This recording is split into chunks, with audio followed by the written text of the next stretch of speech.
En el nombre del Padre, del Hijo y del Espíritu Santo. Amén. Ave María Purísima, sin pecado concebida. Espíritu Santo, fuente de toda luz, ilumínanos. Oh Señor Dios de los ejércitos, restáuranos. Haz resplandecer tu rostro sobre nosotros y seremos salvos. Muy queridos hermanos, ahora vamos a dar lectura a una entrevista que le hizo Matt Caspers a Monseñor Vigano. Comenzamos.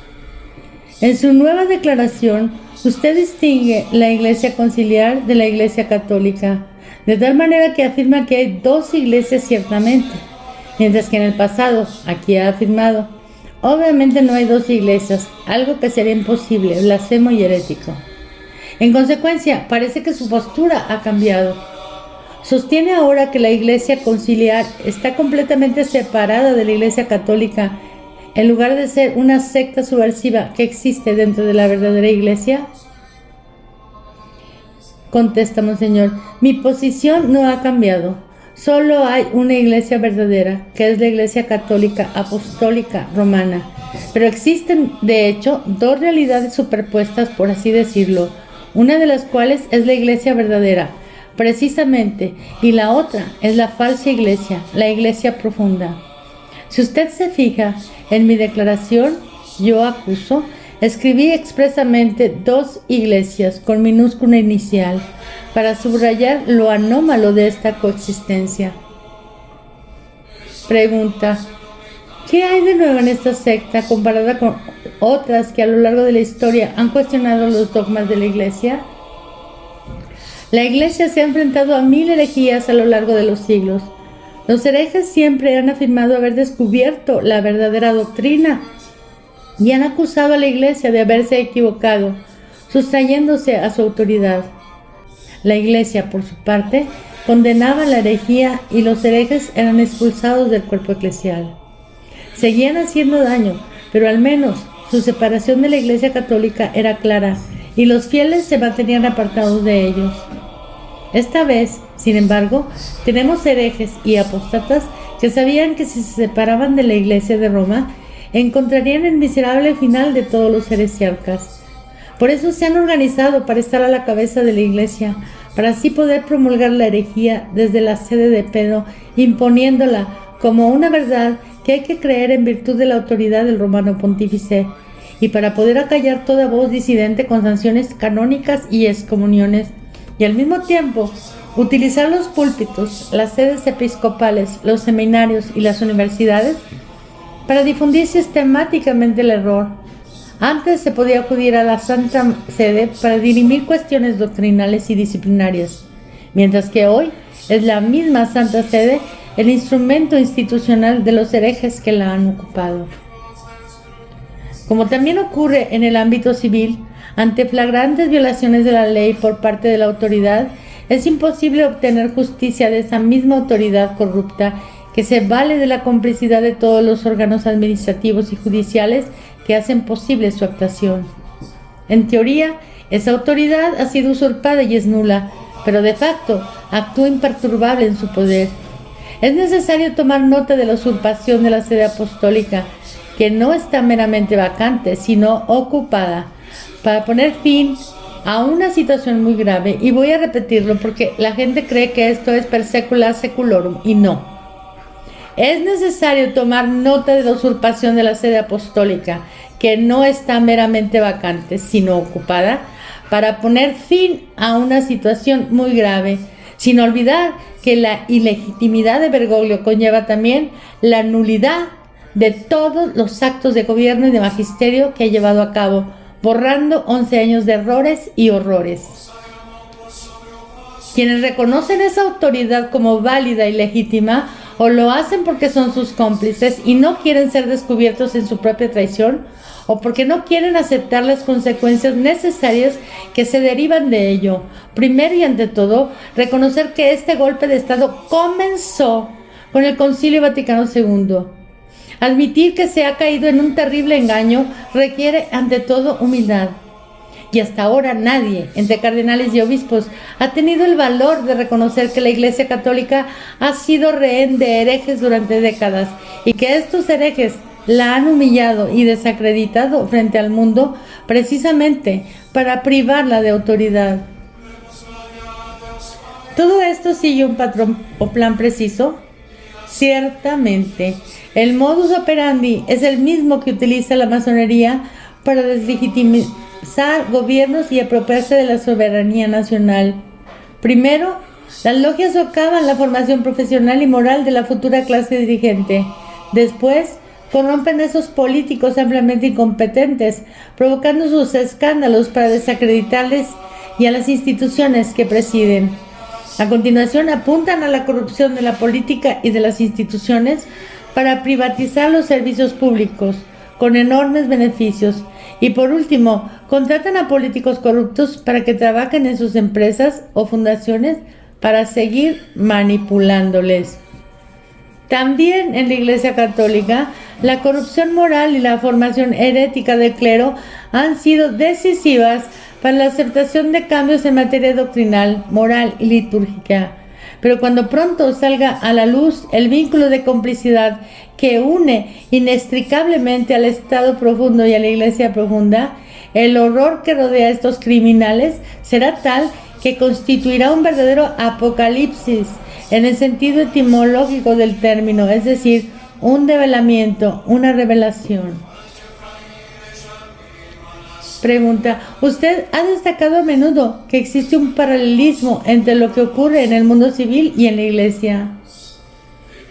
Contesta Monseñor: en el ámbito civil asistimos a un golpe de Estado organizado por un lobby subversivo en el que los jefes de gobierno, ministros y funcionarios del Estado, que se supone son los representantes de los ciudadanos, actúan en contra de los intereses de los pueblos para beneficio del lobby que los nombró.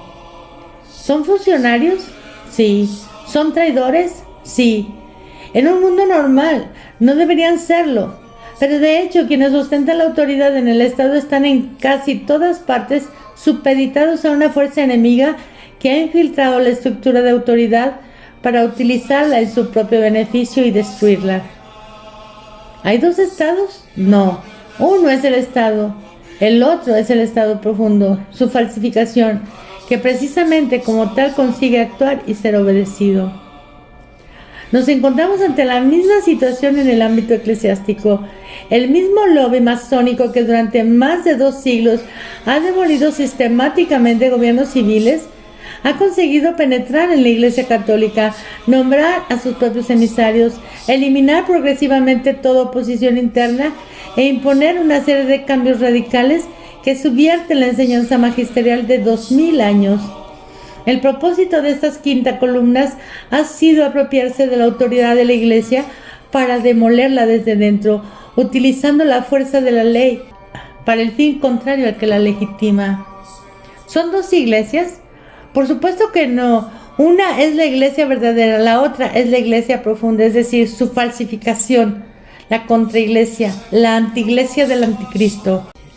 El arzobispo Fulton Sheen escribió: el falso profeta tendrá una religión sin cruz, una religión sin un mundo por venir, una religión para destruir las religiones.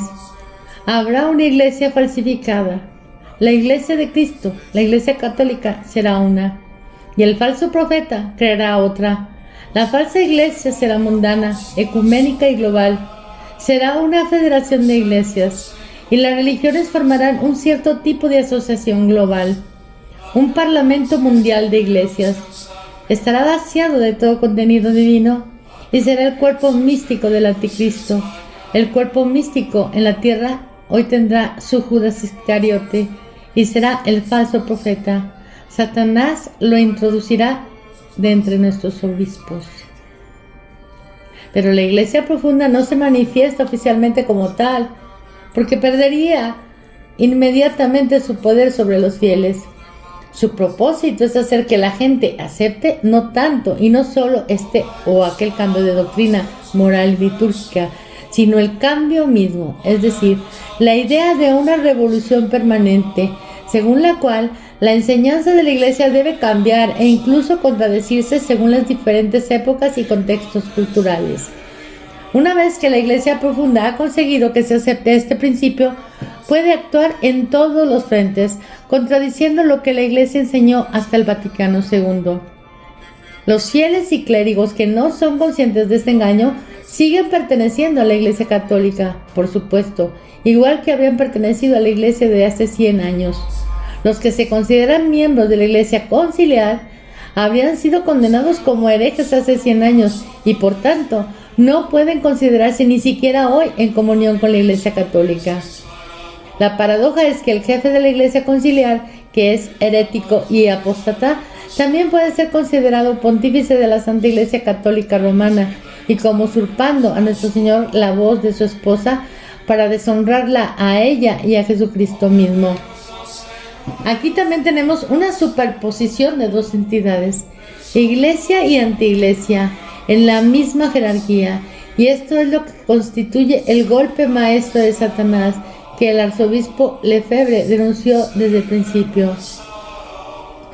Pregunta: usted dice en su nueva declaración que la jerarquía conciliar pertenece a otra entidad y es por eso que no representa a la verdadera Iglesia de Cristo, mientras que en el pasado usted habló sobre la copresencia de dos entidades en Roma. La Iglesia de Cristo ha sido ocupada y eclipsada por la estructura eclesial modernista que se ha establecido en la misma jerarquía y utiliza la autoridad de sus ministros para prevalecer por encima de la esposa de Cristo y nuestra Madre. Usted sostiene ahora que la jerarquía conciliar está completamente separada de la Iglesia Católica. Además, ¿a quién considera usted parte de la jerarquía conciliar? Contesta Monseñor: la Iglesia conciliar está doctrinal, moral y litúrgicamente separada de la Iglesia Católica, pero al mismo tiempo su jerarquía se autodenomina católica y como tal exige obediencia a los fieles de la verdadera Iglesia. Esta jerarquía no representa a la verdadera Iglesia de Cristo, pero dice representarla, porque si se separa oficialmente de ella, ya no podría valer y de la autoridad de la verdadera Iglesia y tendría que actuar como cualquier otra secta herética. El modernismo, siguiendo la estrategia típica de las sectas masónicas, enseñó a sus emisarios a esconderse para llegar sin ser molestados a los puestos de mando. Mediante una férrea organización y valiéndose de los fieles colaboradores, San Pío X logró erradicar este pozo negro de todas las herejías, pero este recobró fuerza en cuanto el sistema de defensa deseado por el Santo Pontífice fue primero debilitado por ingenuidad y luego deliberadamente anulado por quienes entonces deploraban los agoreros, tal como hoy se etiqueta a los teóricos de la conspiración. El propósito es el mismo que el de quienes inspiraron y financiaron el pacifismo: desarmar al adversario para poder conquistarlo sin resistencia. En efecto, el enemigo ha podido apoderarse de todas las plazas fuertes que la jerarquía ha dejado culpablemente sin vigilancia. El último bastión que aún queda después del período posconciliar, el de la sacralidad de la vida, está hoy en grave peligro por la presencia de notorios abortistas neomalthusianos entre los miembros de la Pontificia Academia para la Vida, que han desempeñado o desempeñan todavía importantes funciones en organizaciones abiertamente hostiles a la Iglesia Católica y por la admisión a la comunión de líderes políticos proabortistas.